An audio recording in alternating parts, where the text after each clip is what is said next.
कारकुनान की बड़ी तादाद सिंध असम्बली के बाद प्रेस क्लब पहुंच गई। कारकुनान मुबैना इंतखाबी धांधली के खिलाफ नारेबाजी कर रहे हैं। उधर JUIF ने शारा फैसल पर धरना दे दिया। ट्रैफिक की रवानी मुतासर है। पुलिस की भारी नफरी ने भी हालात पर काबू पाने के लिए सिक्योरिटी सख्त कर दी है।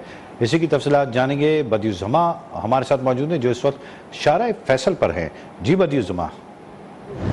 बिल्कुल, इस वक्त मैं मौजूद हूँ शारा फैसल पे और सिंध असम्बली का इजलास जो है वो जारी है। जो मुंतखब अरकान असम्बली हैं वो हलफ उठा रहे हैं, लेकिन शारा फैसल पर तमाम तर जो इंतजाम किए गए हैं सिक्योरिटी के, वो यहाँ पर पुलिस की भारी नफरी यहाँ पर मौजूद है, क्योंकि असम्बली के बाद एहतजाज जारी है और मुख्तलिफ जो सियासी जमातें हैं वो एहतजाज भी कर रही हैं। तो यहाँ पर उन लोगों को जो ख़ास तौर पर जो परचम लेके जा रहे हैं, जो पार्टी के झंडे वगैरह लेके जा रहे हैं, उनको सख्ती से यहाँ पर मना किया जा रहा है। ट्रैफिक मामूल के मुताबिक चल रही है, लेकिन पुलिस की भारी नफरी यहाँ पर मौजूद है और जो गाड़ियाँ आ रही हैं खास तौर पर इनको चेक किया जाता है और चेक करने के बाद जो है आगे जाने की तरफ इजाज़त दी जाती है। ये मेन शारा फैसल है PITC के पास, और यहाँ पर पुलिस की भारी नफरी अगर मैं आपको दिखाऊँ तो यहाँ बख्तरबंद गाड़ी भी आपको नजर आई मौजूद है। तो उसके अलावा पुलिस की मोबाइल जो हैं वो भी मौजूद हैं और पुलिस की जो भारी नफरी है वो यहाँ पर तैनात की गई है ताकि किसी भी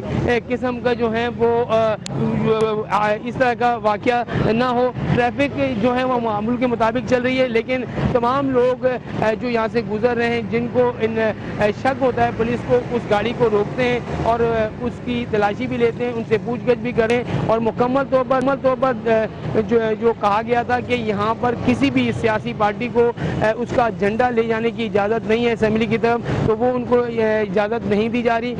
अब यहाँ पर जो शारा फैसल है इसको मुकम्मल तौर पर कंट्रोल जो है वो सिक्योरिटी के पास है। पुलिस की मैंने पहले जैसे आपको बताया कि बड़ी भारी नफरी यहाँ पर मौजूद है ताकि कोई इस तरह का वाकया जो है पेश ना है। लेकिन कारकुनान जो हैं और बहुत सारे लोग जो हैं उनको खासा जो परेशानी का भी सामना करना पड़ा है, क्योंकि ये मसरूफ़ तरीन शारा जो है वो कराची की है। यहाँ पर बहुत सारे दफातर हैं, बहुत सारे आगे कारोबारी एरिया है, तो ट्रैफिक जाम होने की वजह से लोग जो हैं वो मुख्तलिफ रास्तों से जो है जा रहे हैं। कोई सर्विस रोड की तरफ से जा रहा है और कोई मुतबादिल रास्तों की तरफ से जो है अपने जो इलाके हैं उनकी तरफ जा रहा है। और जब तक असम्बली का इजलास है उस वक्त तक जो है नफरी यहाँ पर मौजूद रहेगी ताकि इस तरह का वाकया। बहुत शुक्रिया, तफसीलात से आगाह कर रहे थे आप।